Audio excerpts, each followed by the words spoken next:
If you enjoy the content of the 80s Slasher Librarian YouTube channel and would like to sponsor the channel, then see the link in the description below for the Patreon page, and start enjoying the benefits of being a patron of the 80s Slasher Librarian. And enjoy tonight's narration of Final Destination, Dead Man's Hand. But remember, the risk of cheating the plan, of disrespecting the design, could incite a fury that could terrorize even the Grim Reaper. And you don't even want to fuck with that, McDaddy.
I'll see you soon. Final Destination, Dead Man's Hand, Chapter 10. "How's your coffee?" Warren asked. "Okay," Shauna replied. Her voice was suppressed, not its usual bubbly tone. She'd spent the last half hour telling him about her ordeal with the panther, and had come close to breaking down in tears a number of times before she got the whole story out. It was clear how terrified she'd been, and watching her trembling and acting so withdrawn hours later only made him want to put a bullet in the animal's head so it could never scare her like this again. It was an awkward situation for them both to be in, given where they were, but Shauna had insisted on coming up to the restaurant anyway. She'd wanted this to be a special night for them. She'd explained. Unfortunately, it had wound up being a memorable one for all the wrong reasons. Warren might not have minded it so much if it weren't for the brunette a few tables away giving him the evil eye, like he was some kind of wife-beater or cradle robber. What was he supposed to do? Tell Shauna to stop crying because somebody was watching? The hell with that. That was never going to happen. He considered either flipping the woman the bird or walking over and strongly advising her to fuck off and mind her own goddamn business. But he didn't need the hostility that would come with it. Having the lead investigator in a child's homicide get into a public argument with some nosy chick and her husband — he'd spotted the glint of their gold rings in the candlelight — wouldn't exactly make him the poster boy for Las Vegas tourism, or make him too popular in the mayor's office when the press got a hold of it. The best thing was to do nothing at all. Let the bitch stare all she wanted. It would give her something to tell her friends when she got back home to Hogwalla or Scalesville or whatever town it was she and hubby come from. He had more important matters on which to focus, like seeing his girlfriend through this major crisis. "You want any dessert?" he asked. A stupid question, perhaps, but he was grasping at straws here, just trying to make conversation. Better to distract her with dumb shit than let her sit quietly, replaying that incident over and over in her head. Shauna shook her head, then drank the rest of the coffee and put the empty cup on its saucer. "More coffee?" "No, thanks." She drifted off into silence again, staring at the brownish stains at the bottom of the cup. "Want me to go downstairs and shoot the son of a bitch?" She looked up, startled. Warren smiled warmly. "Just making sure you're still with me. It gets me kind of lonely around here when you go wandering off like that." It was the sort of overly romantic comment he normally avoided making. It always sounded like so much sugar-laced bullshit when he'd tried them in prior relationships. But he felt comfortable doing it around Shauna. She didn't laugh when he said something like that, didn't roll her eyes and dismiss it out of hand. She knew how heartfelt this sentiment was, and besides, he actually meant it. It wasn't like 20 years ago when he used to toss out false sentiments like confetti in the hopes of getting under some girl's skirt. Time and maturity had eventually put a stop to that nonsense. Of course, if the guys in the squad room ever heard him right now, there'd be no end to the good-natured ribbing they'd hand out. "Sorry," Shauna replied. "I didn't mean to be such a killjoy." But at least there was a trace of a smile to go with her apology. At least he'd finally managed to break down that barrier she'd erected around herself. She wasn't a cop, after all. She wasn't used to closing herself down emotionally, nor should she be. "Don't worry about it," Warren said. "We'll do it again some other night. How about I just grab the check and give you a ride home?" He shifted around in his seat so he could retrieve his wallet from the back pocket on the right side of his trousers. "Oh, you don't have to do that," Shauna replied. He stopped in mid-gesture. "What, pay for dinner?" He smiled. "Okay." "Jackass." The barrier cracked in half. He could see it in her eyes. The smile broadened. "I meant driving me home. My car's downstairs in the garage." He shrugged and pulled out the wallet. "So is mine." "Yeah, but if you take me home, what am I going to do in the morning to get around? It's my day off. I have a lot of errands to run and can't do them without a car, silly." He grinned wolfishly. "Who said I was taking you to your place?" The smile faltered. "Oh, Warren, I'm really not in the mood." He reached across the table to take her hand. "So, who's asking? I just don't think you should be alone tonight." "Or out on the road in my current state of mind?" she asked. "Maybe that too," he conceded. "Not after the shit you went through. Friends don't let friends drive distracted, you know." "I thought that was drive drunk," she said. "Same thing," he replied. "Besides, most drivers don't have to put up with working in Mutual Omaha's Wild Kingdom every day." He sat up straight in his chair and tried to look official. "Either way, man, as a duly deputized member of the Las Vegas Metropolitan Police Department, I'll have to ask you to remain in town for the night so you don't potentially become a risk to yourself or other drivers." "And if I refuse?" she asked with a tiny grin. Some of the old Shauna was rising to the surface. He could tell by the playful tone creeping into her voice. "You gonna cuff me, officer?" "Detective," he corrected her. "And that'd be entirely up to you, ma'am." "My choice," she murmured. "Well, that would be different." Warren laughed and looked up in time to catch their waiter's eye as he walked past. Warren put up his hand as though holding a pen and made the universal sign to ask for the dinner check. The waiter nodded and moved off to retrieve it. Warren looked back to Shauna. "Well, this night could have gone better," she commented. He shrugged. "Hey, you're entitled to get depressed after what happened." She nodded glumly. "I know, but I really wanted the chance for the two of us to talk." She looked up at him. "Was there anything you wanted to talk about?" He hesitated. Sure, he thought, there were a million things he'd wanted to discuss tonight. Leaving the job, his latest case, where this relationship might ultimately be heading, all good topics, but he just couldn't bring himself to broach any of them.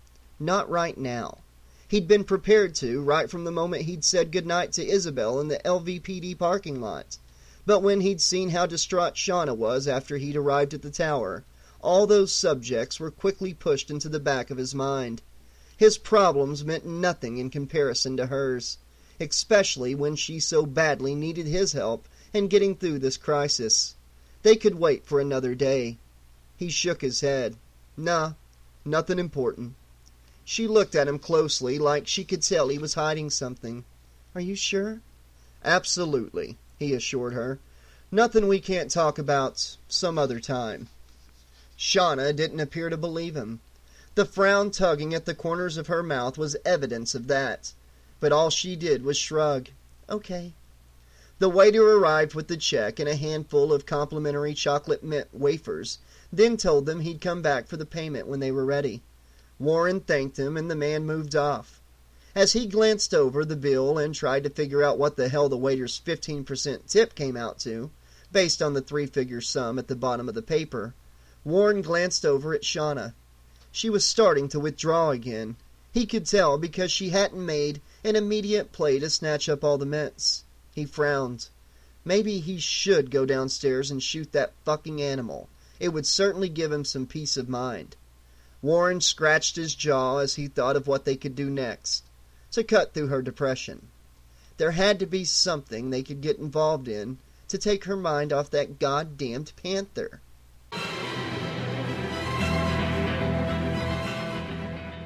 Man, that fish was good, Tom said and patted his stomach. A little expensive, but I guess you gotta live a little every now and then, huh? Allie shrugged. It was all right.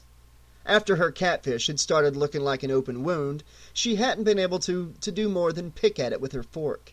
Right up until the waiter came over to clear the table, she'd been wondering if maybe she should have ordered something she could tolerate, like fish sticks or a fillet of sole. The chocolate mousse was nice, a little on the heavy side for me, though. Oh, I'm sure we can figure out some way to burn off all those calories. Tom gave her a sidelong glance and wiggled his eyebrows. Allie snorted. And you call me unstoppable? He smiled. What? Exercise is supposed to be good for you, especially after a big meal. She hadn't asked him how much their feast had cost.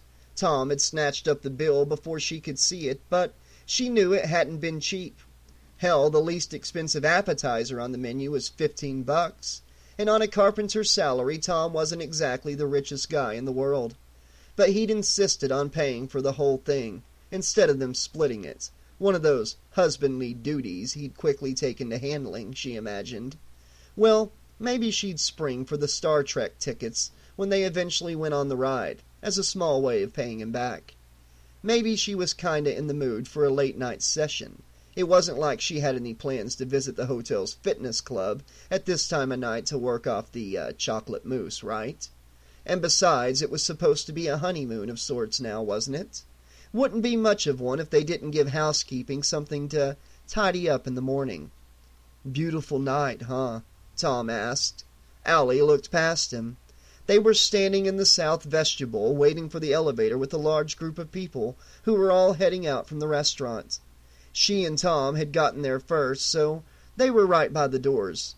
And through the floor-to-ceiling windows that rose along both sides of the elevator, she could see the full moon shining brightly high above the neon lights of the Strip. It was a beautiful night and a complete turnaround from the horrendous morning they'd had. From battling bedmates to happy newlyweds, all in the space of one day. Allie smiled wistfully. It was hard to believe, but true. Harder still to make it work over time, she knew, but hell, they'd try. As she turned toward her husband, Allie caught sight of something that instantly wiped the smile from her face. Reflected in the window, standing just a few feet away in the crowd, was the 40-something thug she'd been keeping an eye on during dinner. His lady friend had stopped crying, maybe because her sugar daddy had promised to buy her something nice, and they each had an arm around the other's waist. As she watched the girl laugh at something the guy said, Allie began to wonder if maybe she'd been wrong about him. Maybe he wasn't as bad as she'd made him out to be. The girl didn't look like she was afraid of him, and there was something about the way he looked at her that made it apparent he cared for her. It was more than a little possible, Allie had to admit, that she was jumping to conclusions. After all, it wasn't as if she knew the couple. It could just be she'd misunderstood why the girl had been crying. Maybe. But he was still old enough to be her father, though, and that still made him a little creepy. It didn't mean he couldn't be an annoying little asshole, however, because as she stared at the couple's reflection, Allie realized that the guy was looking back at her. He knew she was watching them, and that was probably why he put on a huge, shit-eating grin, and then he gave her a little salute. The smug son of a bitch. The warning bell of the arriving elevator sounded just as she gave the bastard the finger, but she couldn't tell if he'd seen it. He'd turned to look at his girlfriend.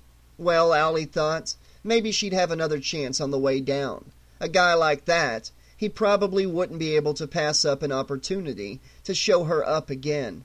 She knew his type. The doors opened and she and Tom stepped inside. They moved to the far side of the car so they'd be able to look out at the Las Vegas night as the elevator descended. Hopefully the car wouldn't move as quickly going down as it had on the way up. Not unless the maintenance crews were used to scraping fish-scented puke off the windows every day. Allie frowned. The damn thing had shot up to the roof like one of those free-fall rides that crazy people get on in amusement parks. Probably because they'd like getting dropped on their heads when they were babies. You'd never find her on one of those things. The other diners packed inside behind them. Allie felt an elbow dig into her side and turned to face the jerk who was poking her. He was a skinny, mousy-looking guy in his late 40s, maybe early 50s, with thinning hair, badly stained teeth, and an aura about him that positively screamed loser. He didn't look like a tourist, no telltale baggy shorts or Hawaiian shirts or fanny pack, but that shitty jacket and tie looked like he'd pulled them out of a Goodwill clothing donation bin. He was probably a, whatever it was people in Las Vegas called themselves, vegans, Las Vegans, Nevadaans, whatever you called him. Rude was rude, and he should have known better than to go swinging his arms around in a crowded elevator. "Sorry," he said, flashing an embarrassed smile. "Kinda crowded in here, huh?" When Allie's only response was a heated glare and a deep, warning frown, he laughed nervously and quickly pulled his arms in tightly, moving his hands in front of his body. Sorry, he repeated, then turned to face the doors as they closed. Standing just ahead of him, Allie noted was the thug and his girlfriend. The guy moved his head to look over his shoulder and winked at her. Unfortunately, the car was too packed for her to get her middle fingers up, so Allie had to settle for grinding her teeth and sneering at the back of his fucking head. Fucker, she thought, as the car began its slow descent. "Hey," Tom asked quietly, "what's going on?" Allie started and turned back to him. "Huh? Oh, I was just looking at some asshole up there." "Yeah, some SOB's giving my wife trouble?" he said in mock anger. "On our wedding night?" Tom looked at the crowd, but the thug had turned around and Allie didn't really feel like pointing him out. "Well, we'll just see about that." He hitched up his belt, tough guy style, and smiled. "Want me to take care of him? Whichever one it is?" He held up his fist, ready to go to war for the honor of his woman. Of course, in the crowded car, his hands only got as high as his waist, but it was fairly clear he was trying to put on a boxing stance and not prove to her that he could jerk off with two hands in a public setting. Although, knowing Tom, anything was possible when he was trying to impress her. He'd agreed to get married just because she'd wanted to, hadn't he? It wasn't as though he'd come to Vegas with that idea, but once she'd brought it up, he couldn't very well back down. His ego wouldn't have allowed it. And what was that he'd said to her in the restaurant? That's why God gave us two hands and an imagination? But you know, if he wanted to impress her with the display of his two-fisted masturbatory prowess, well, he could wait until they got off the freaking elevator and back to the room. Not that that sort of stuff really impressed her much. Okay, maybe just a little. "Or how about I just start throwing punches at all of them," Tom continued, "and hope I eventually make contact with the fucker?" No, he was talking about boxing, all right, Allie grinned. "Honey, he'd snap you in two before you got to throw the first punch." Tom tilted his head in the direction of the mousy guy with the stabbing elbows and raised an eyebrow. "What, this guy?" he whispered. "He doesn't even look strong enough to snap his fingers." Allie put a hand over her mouth to keep from laughing out loud. "You'd only pick on that guy because you know you could beat him in a fight." Tom looked at her like she'd finally caught on to what he'd been saying. "Well, yeah," he said. "What, you think I'm stupid enough to go picking on some guy who could kill me?" Allie glanced at the mousy guy. It was obvious he'd heard the entire conversation. She could see the sweat running down the side of his face. Oh, Christ, she thought. We went and scared the shit out of the little guy. She gently tapped the man on the shoulder. "Excuse me?" she began. His head jerked around, and she could see that his eyes were wide with fear. Jesus, Allie thought. He looks like he's going to have a stroke. "Hey, are you all right?" she asked. He smiled nervously. Yeah, sure," he stammered. Why wouldn't I be?" He shrugged in a jittery kind of way. "Couple people standing behind you, talking about how they're going to beat the shit out of you. What's there to worry about, right?" Allie tried to put on her friendliest smile. Just looking at this guy was starting to make her as nervous as he was, especially now that the people closest to them were staring at her. She faltered, still hard to get the word out. "My husband was just joking around," she explained. "You know, making a joke. He wasn't really going to do anything." "Oh yeah, that should really put his mind at ease." Allie bit her bottom lip. Was it her imagination, or did the excuse sound as lame to everybody else as it did to her? Apparently it wasn't just her imagination, because the caustic glances turned her way made it clear that no one had found the joke the least bit amusing. Allie looked at Tom and grimaced. It sure felt hot in this elevator all of a sudden. The car came to a sudden halt and made a lurch away from the tower. The shift threw everyone backward, away from the doors. Allie shrieked in pain as the weight of 24 passengers slammed down on her, flattening her against one of the windows. The car filled with screams, drowning hers out, and people began making frantic efforts to reach the doors. All the moving around only succeeded in redistributing the weight, so that more of it pressed down on her. The air was forced from her lungs. Her pelvis was being crushed against the metal safety railing. She could actually hear the bones grinding beneath her skin. The same was happening to her face. Her left cheek was pinned against the glass, and she could feel the bones starting to break under the immense pressure. "Please," she whined, but the sound barely made it past her numbed lips. No one could hear her anyway. The sudden shriek of buckling metal was too loud. The elevator lurched again, and it was clear to Allie that the car was no longer completely attached to the side of the building. Suddenly, she was looking straight down at Las Vegas Boulevard, straight down at the cars and the lights and the people who must be passing by below, completely unaware of what was happening 100 stories above them. There were more cries of horror, more desperate attempts to get out of a death trap from which there was no escape. Some male voice yelling for everyone to remain calm, to stop moving about because it was only going to put more stress on the elevator. Another voice telling him to go fuck himself, they were all gonna die. The weight on top of her became unbearable. Allie screamed with what little breath she could summon, knowing that at any moment her skull was about to fracture. Tears filled her reddening eyes, and she dimly thought she could hear Tom calling her name, could feel him reaching out for her, when suddenly, with the loud cracking sound, the window split along both sides, came loose from its frame, and fell out. The desert winds grabbed hold of the glass and swept it high into the night sky, before sending it plummeting toward the strip.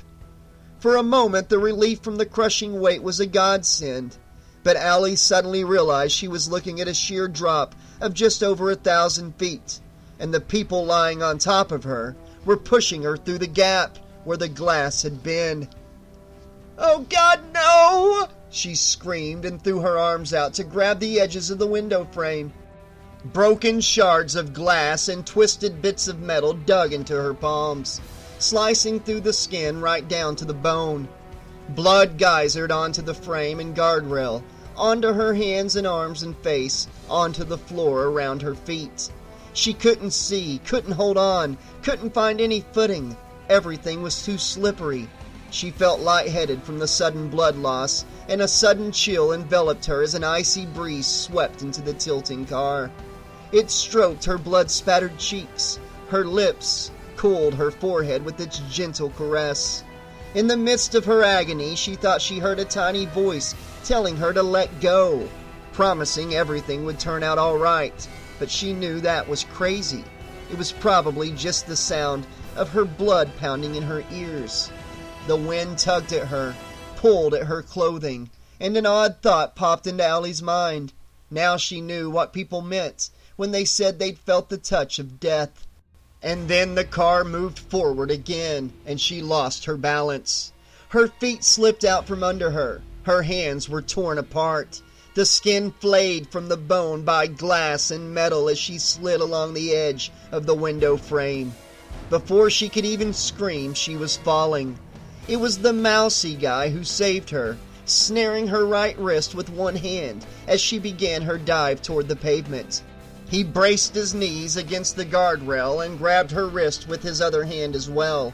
Allie looked up with tear-filled eyes to thank him, then screamed as an elderly couple tumbled over his shoulders and out through the window frame.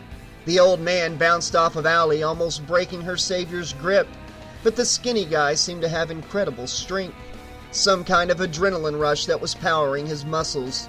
But he couldn't hold on to her for much longer. Her arms, her clothes were drenched in blood, and though the man did the best to maintain his grip, she was slipping from his hands. He knew it as well.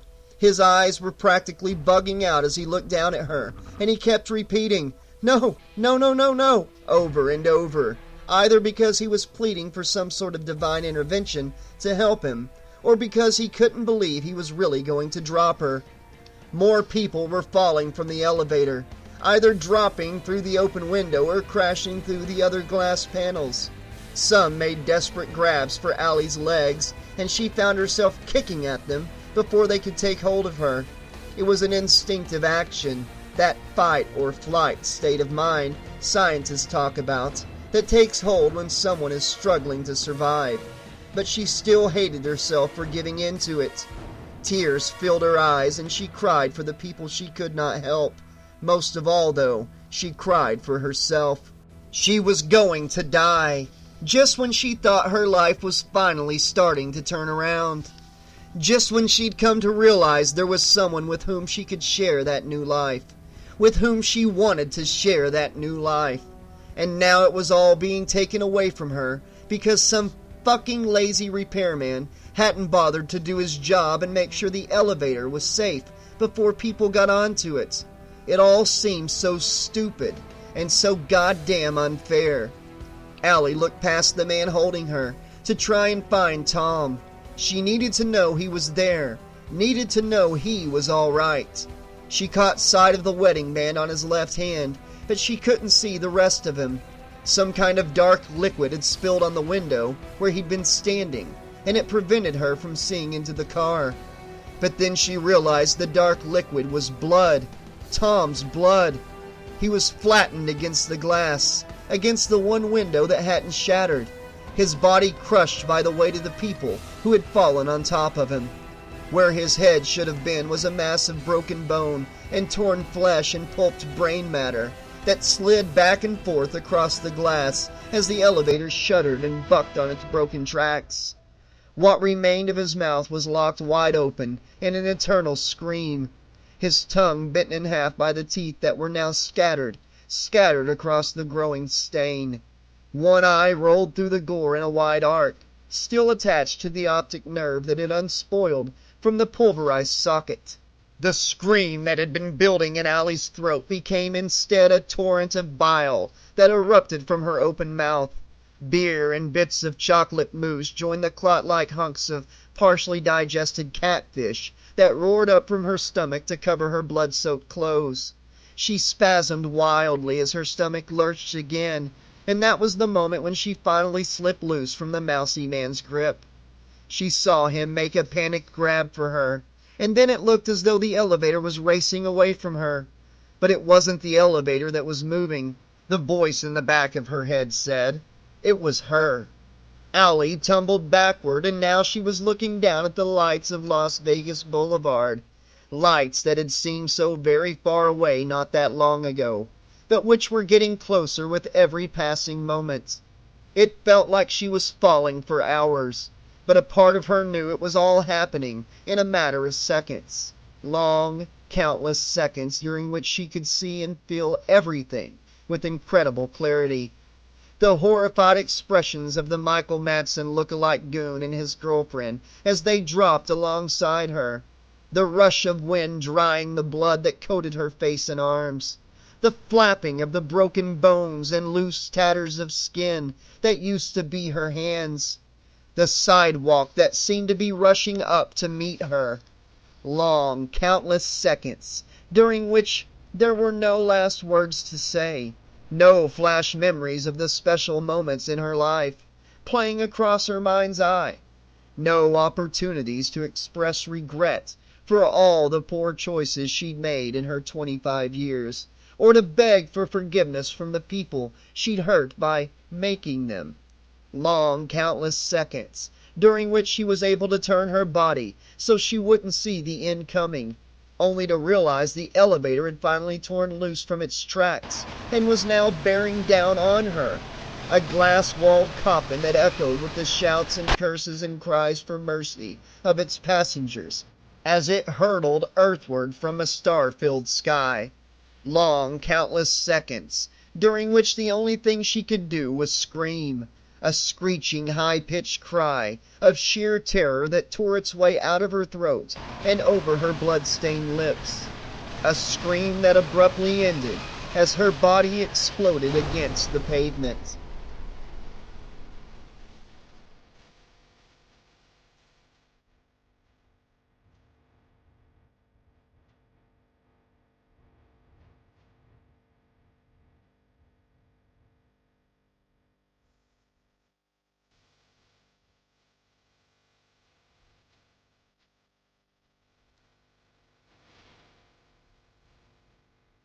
Chapter 11.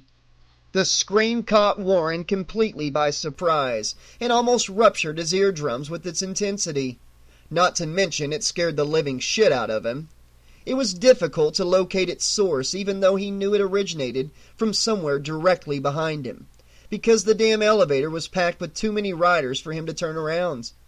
Couldn't 2 or 3 of these block-headed out-of-town fuckers have waited for the next car, he wondered?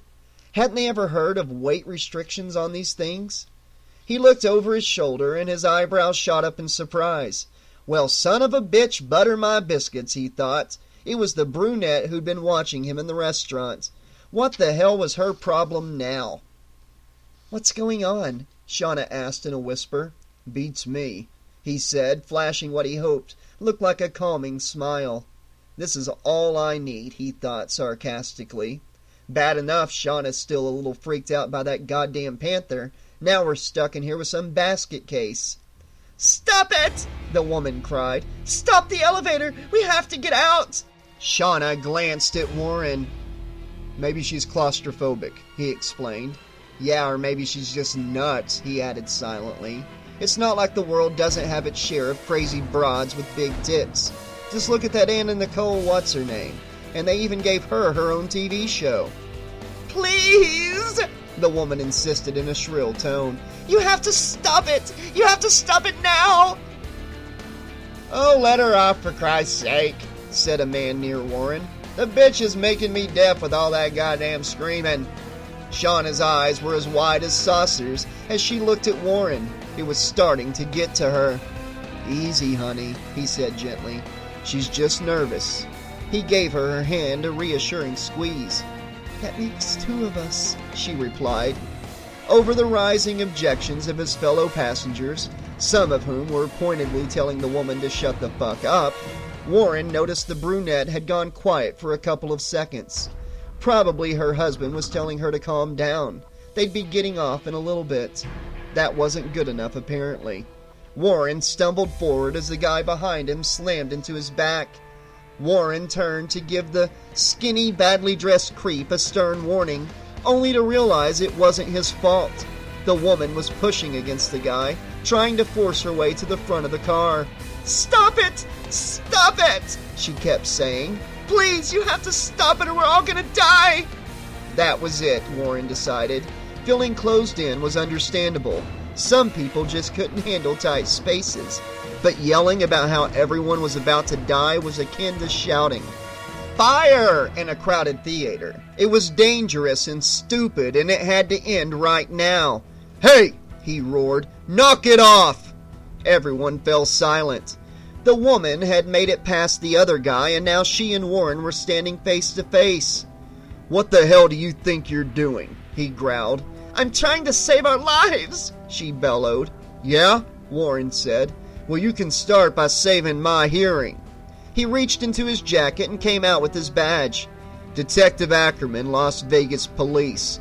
Now lower your voice and maybe I'll reconsider charging you with creating a public disturbance and inciting to riot." "Charge me with anything you want to," she snapped, "but you gotta get everybody up this elevator." Much to Warren's surprise, the girl grabbed the lapels of his jacket.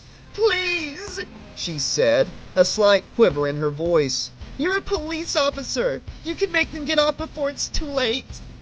"I can make you spend the night in a jail cell just as much," he answered, then glanced down at her hands. She was twisting his lapels in her fists. "Now let go."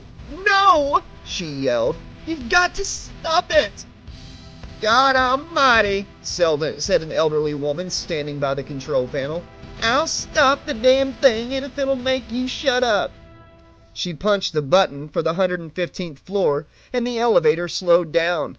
The other passengers groaned. Apparently none of them were the kind of high rollers who could afford the suites on the upper 10 floors of the tower, so none of them were pleased by having to make an inconvenient stop. "Looks like you got your wish," Warren said to the girl. His voice dripped with sarcasm. She didn't seem to notice. "Thank God," she whispered. When the car arrived at 115, the bell chimed lightly, and the doors opened. Now the woman began pushing in earnest, and Warren and Shauna were caught in the flow of humanity as it surged forward. Warren had a momentary impression that the brunette was trying to shove everyone out of the car, but that wasn't about to happen.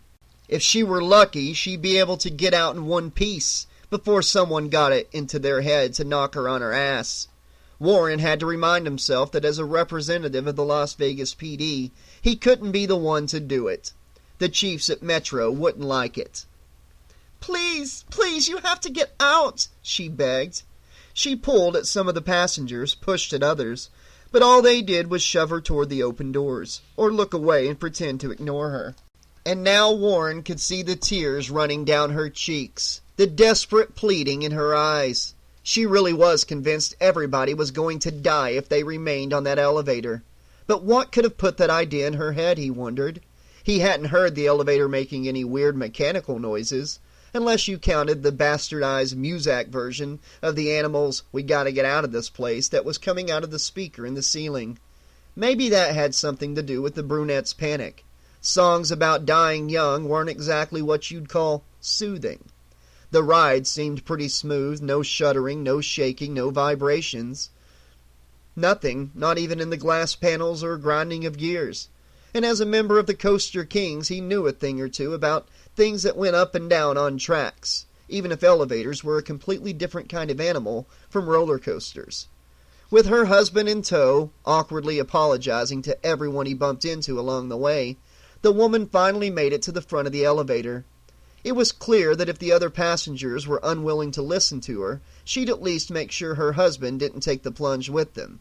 Not that he seemed to believe her either, but her mind was made up, apparently, and the guy wasn't going to argue with her about the scene she was making. Warren shook his head. For a couple that looked as though they hadn't been married very long, the husband had certainly been pussy-whipped into a submissive role fast enough. Poor bastard. As she reached the front of the elevator, the woman turned around to address the crowd. "Look, I know you all think I'm nuts, but I'm telling you the truth. You have to get off this elevator right now. It's..." She spun her hands in small circles in front of her, apparently trying to find the right words to say that would convince the crowd of her sincerity. "It's going to crash," she said quickly, like she didn't want to give anyone the chance to argue with her. "It's going to fall off the building and crash down on the street, and everybody's going to die." Warren gnashed his teeth. "Jesus Christ, that's it!" he snapped. He surged forward and grabbed the woman by the arm. "You and I are going to have a little talk about what it means to be a public nuisance." He pushed her into the gap between the open doors. "You want out? Then get moving." He turned to Shauna. "Honey, would you mind waiting down in the..." And that's when the doors slammed together right on the woman. She screamed like she'd been cut in half. "Ellie!" her husband cried. He grabbed at the doors, trying to force them apart, but they weren't budging.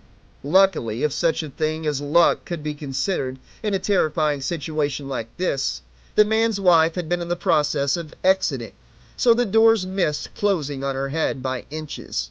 She still must have been in incredible pain, Warren figured, and the panic she was going through only made matters worse. But the doors couldn't have just closed on their own, could they? He let go of her arm and wheeled around to the old woman by the control panel. "What did you do?" he demanded. "Nothing," she said, hands held up like she was surrendering, or just to show she hadn't been playing with the buttons. "I didn't do anything." She was clearly upset, but whether it was from accusation or the sight of the girl caught in the doors, he could not tell. He stabbed at the open button with his thumb, pressed it in so hard the nail went white from the pressure, but the doors remained shut. "Tom, help me!" the woman, Allie, yelled. She moaned as though the air was being squeezed out of her lungs. "God, oh God, it's killing me!" Warren turned to the old woman and pointed the open button. "Keep pressing that," he ordered. Then he joined the husband, Tom, in his efforts to free his wife. "Get the other side," Warren told him, pointing to the left door panel. As Tom did as he was told, Warren took hold of the right side panel. The two men pulled at the doors, but no matter how much effort they put into it, the panels refused to slide back. It was almost as though the metal was putting up resistance, like the car was really out to do this woman harm. And no sooner had that thought occurred to him than he suddenly felt the car start to move downward. "Tom!" Allie screamed. "Tom, it's moving! Somebody please stop it! Please!" Warren looked back at the woman near the control panel. She was still pushing the button that should have opened the doors long before now. "I didn't do anything!" she yelled. "I'm pressing the button. You told me to keep pressing the button." The elevator was dropping slowly, an inch at a time, as though it was savoring the hysteria its actions were creating. But that was nuts. Warren knew inanimate objects only tried to kill people in bad Stephen King movies, not in real life. There must have been something wrong with the whirring or the hydraulics. Well, whatever the cause, the damn thing was on the move and the doors still would not open. Unless he and the husband found some way to pry apart the panels, or there was some kind of divine intervention, the girl was either going to be crushed to death or torn in half. Warren turned to the other passengers. They stood impassively, even Shauna, watching but offering no assistance. A bunch of doe-eyed spectators caught up in viewing a reality show that was being acted out right in front of them. "Help us, for Christ's sake!" he barked at them. But instead of stepping forward to join in on the rescue effort, they widened their eyes in surprise and moved back a step. All except for one who moved to the front of the car. He was the skinny, creepy-looking guy in a rumpled suit and scuffed shoes who'd bumped into him when the girl started shoving toward the doors. The word "loser" seemed stamped across his forehead. But at this point, Warren wasn't about to reject any offers of aid, any port in a storm and all that. Without a mumbled "excuse me," the guy slipped between Warren and Tom and reached up to the top of the elevator between the door and the floor landing. There was a sharp clicking sound and the door suddenly sprang open. Tom immediately grabbed his wife and quickly pushed her out of the elevator. Warren and the little creep followed, with Shauna right behind them. The door slammed shut, just missing her, and the elevator moved on. Allie and Tom stood off to one side of the bay. She was shaking with terror, and he'd wrapped his arms around her to offer comfort. He looked over to the creep. "Thank you, Mr. Plug," the loser said. "Arlen Plug." He shrugged. "I worked in elevator repairs once, for about 8 months. All you had to do was re-trip the electric eye over the doors." "Well, why the fuck didn't you do that sooner?" Warren demanded. The guy smiled nervously and looked at his feet. "I thought you knew what you were doing," he said quietly. "I didn't want to get in the way." Warren turned to face Allie. "Are you all right?" "Of course she's not all right," Tom shouted. "She almost got killed just now." Warren glared at the man and debated whether or not he should verbally tear him a new asshole. But then the little voice in the back of his mind muttered a warning. "Ease up there, Wren," it said. "The guy and his wife have just gone through a major trauma. You'd be even more worked up than him if it had been Shauna who got caught in the doors. so don't go biting his head off 'cause he's a little hyper. Yeah, he thought, that does make a lot of sense. Besides, there are plenty of other ways to handle this. You're Tom, right? He asked. Yeah, the man replied and pointed at the girl. I'm her husband. Warren nodded. Okay, Tom, he said. Now I'm going to need you to calm down, all right? I know how you must be feeling. I know you're pissed off and upset, and you don't know where to direct all that anger. All that anger that's built up inside of you. But it's not going to do either you or your wife any good by yelling at me. He put on his best, we're all friends here smile. I'm on your side, okay? For a moment, Tom looked like he was about to launch another salvo. Then the fight slowly drained out of him. Yeah, he said quietly. Sorry, officer. Detective, Warren corrected him. Detective, Tom repeated. Confident that the fire had been put out, Warren directed the smile at the wife. And you're Allie? Yes, she said. Okay, Allie. He jerked his thumb over his shoulder in the direction of the elevator track. You feel up to telling me what that was all up? The building shuddered. Not enough to throw everyone off their feet, but definitely enough to get their attention. Oh my God, Shauna cried. Was that a bomb? I think that was a bomb. It wasn't a bomb, Warren said assertively. At least he hoped it wasn't a bomb, although that had been his first impression as well. Detective, I think you better take a look at this. Warren turned around. The nervous, bug-eyed guy who tripped the door safety, Plug, was standing at the floor-to-ceiling window on the left side of the elevator bay. His forehead and hands were pressed against the glass, and he was staring at something down below. Warren ran over. He could hear the others thundering up behind him, but even before he got there, he had a sickening feeling he already knew what he was going to see. And yet he still had to take a look for himself, just to be certain. As he arrived at the window, he looked down to where Plug was pointing. Jesus Christ, he whispered. The elevator, the very car from which they'd stepped less than a minute ago, was hanging off the side of the tower at a 45-degree angle. Somehow the tracks on which it ran had separated from their moorings, had snapped off from the building, and the car was now suspended above Las Vegas Boulevard. Oh my God, Shauna cried, but it wasn't the shrill tone of her voice that sent an unexpected chill up Warren's spine. It was the screams of the passengers trapped in the elevator. Even 5 stories above the scene, he could hear the terrified shrieks of the people down below. People who knew they were going to die. Far below, he could see the flashing lights of emergency vehicles racing to the scene. Someone must have put in a 911 call right away, because the assembly of patrol cars, ambulances, and fire trucks were making good time, even with traffic at a standstill along both sides of the strip. But there was nothing they could possibly do to prevent what was about to happen. At 100 stories, the elevator was too high up to reach with anything but a helicopter, and at its current angle too far out from the building for rescue workers to extend a ladder. None of that really mattered, though. There would be no time for a rescue, no time to stop what was inevitable. The tower shook again as another section of the car's guide rails peeled away from the concrete shaft, changing the elevator's angle to a rough 90 degrees. And then the first of the passengers crashed through the car's windows and began the long, fatal plunge to the street. Shauna moaned and buried her face in Warren's chest. No, no, no, she sobbed, and he reached up to gently stroke her hair, like that was going to make everything all better. More people fell as the elevator quivered, as though it was deliberately trying to shake loose its passengers. A crazy notion, Warren knew, but nothing seemed to make sense anymore. So why not a killer elevator? The air was filled with screams loud enough to cause small vibrations, even in the windows through which the small group of survivors watched the horror unfold. So many screams, Warren thought, so many bodies, that he knew the worst was yet to come.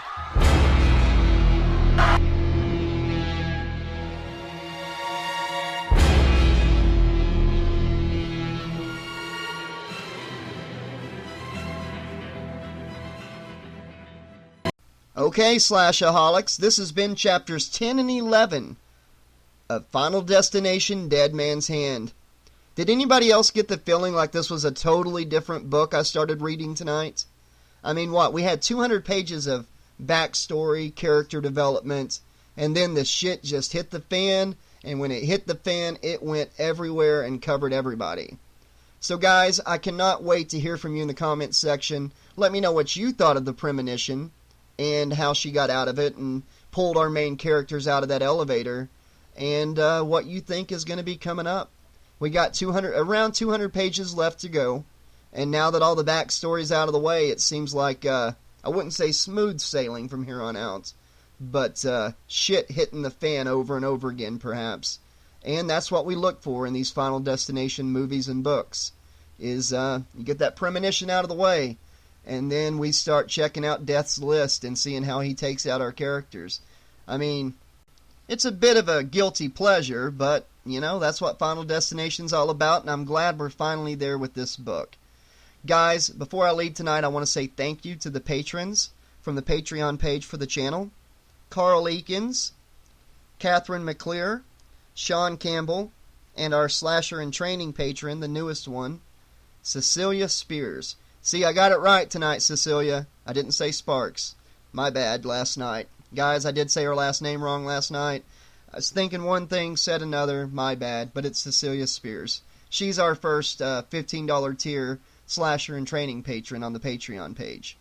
Guys, if you want to sponsor the page and help keep the channel going, then head on over to the link in the description below. There's a lot of awesome perks. There's a $5 a month tier and a $15 a month tier. They each come with awesome rewards for doing so. I'll be back very soon with more of Final Destination Dead Man's Hand. Until then, this has been your friendly neighborhood 80s slasher librarian saying, thanks for listening, and I'll see you soon.